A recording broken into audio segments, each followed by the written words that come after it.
जय हिंद सभी को। एक्चुअली मेरे को बायो का एक टॉपिक डिस्कस करना था जो कि सीएपीएफ सीडीएस में फ्रिक्वेंटली पूछा जा रहा है एंड एनडीए में भी पूछने के बहुत ज़्यादा चांसेस हैं। So look at it, and ये थोड़ा सा डेप्थ में है, क्लास 11 12 के एनसीईआरटी से है। सो थोड़ा सा समझने में इसको परेशानी हो सकती है, यहाँ पे समझे आसानी से। एक्चुअली जैसे हम लोग जानते हैं कि सेल में जो है वो एक सेल मेम्ब्रेन होता है जिसके थ्रू कोई किसी भी चीज़ का ट्रांसपोर्ट होता है सेल में, ठीक है, जो कि सिलेक्टिवली परमिएबल होता है ना। तो ट्रांसपोर्ट होता है, वो ट्रांसपोर्ट किसी भी मटेरियल का दो तरह का हो सकता है, एक होता है एक्टिव ट्रांसपोर्ट, एक होता है पैसिव ट्रांसपोर्ट। तो एक्टिव ट्रांसपोर्ट क्या होता है, जहां पे चीजें लोअर कंसंट्रेशन से हायर कंसंट्रेशन मूव करें उसको हम एक्टिव ट्रांसपोर्ट बोलते हैं। And passive transport is where things move from higher concentration to lower concentration, इसको हम लोग पैसिव ट्रांसपोर्टेशन बोलते हैं।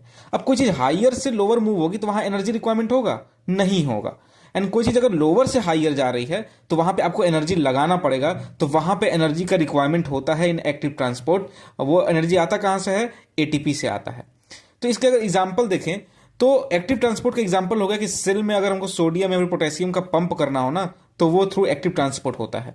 एंड पैसिव में अगर हमको ट्रांसपोर्ट एग्जाम्पल देखना हो तो diffusion and osmosis is an example of passive transport. However इनके कुछ जो एक्सेप्शंस है ना वहां से एग्जामिनर क्वेश्चन पूछ रहा है। तो एक्सेप्शन देखिए क्या है कि कुछ फ्यू मॉलिक्यूल्स जो होते हैं वो क्रॉस नहीं कर पाते हैं प्लाज्मा मेम्ब्रेन को by the simple diffusion.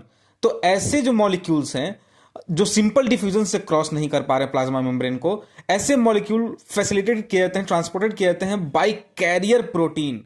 Bye what? By carrier protein. इसका एग्जांपल हो गया जैसे में ग्लूकोज ट्रांसपोर्टर हो गया, चैनल ट्रांसपोर्ट प्रोटीन्स हो गए। तो ये लोग कैरियर प्रोटीन्स हैं जो कि ऐसे मॉलिक्यूल को ट्रांसपोर्ट करते हैं जो सिंपल डिफ्यूजन या ऑस्मोसिस से ट्रांसफर नहीं हो सकते हैं।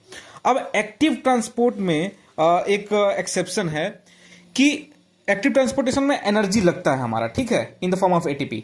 बट कुछ ऐसा भी है जहां पे एटीपी इंडिपेंडेंट ट्रांसपोर्ट होता है। एटीपी इंडिपेंडेंट ट्रांसपोर्ट होता है जहां पे एनर्जी का रिक्वायरमेंट नहीं होता है। ऐसे ट्रांसपोर्ट को हम लोग बोलते हैं कपल्ड ट्रांसपोर्ट। क्या बोलते हैं? Coupled transport. जैसे में कपल ट्रांसपोर्ट को हम तीन पार्ट में डिवाइड कर सकते हैं। एक होता है सिम्पोर्ट, दूसरा होता है एंटीपोर्ट एंड तीसरा होता है यूनिपोर्ट। तो सिम्पोर्ट क्या होता है? जब दोनों जो कपल मॉलिक्यूल्स हैं वो एक ही डायरेक्शन में दोनों जाए, सेम डायरेक्शन में जाए, दैट इज कॉल्ड सिम्पोर्ट। इसका एग्जांपल हो गया ग्लूकोज एंड सोडियम, ठीक है।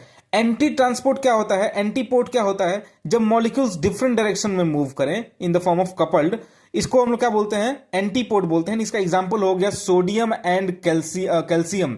ये एग्जाम में पूछा है, ये भी एग्जाम में पूछा है, ठीक है। एंड यूनिपोर्ट क्या होता है? जब एक सिंगल मॉलिक्यूल एक सिंगल डायरेक्शन में मूव करे, दैट इज कॉल्ड यूनिपोर्ट। इसका एग्जांपल हो गया ग्लूकोज।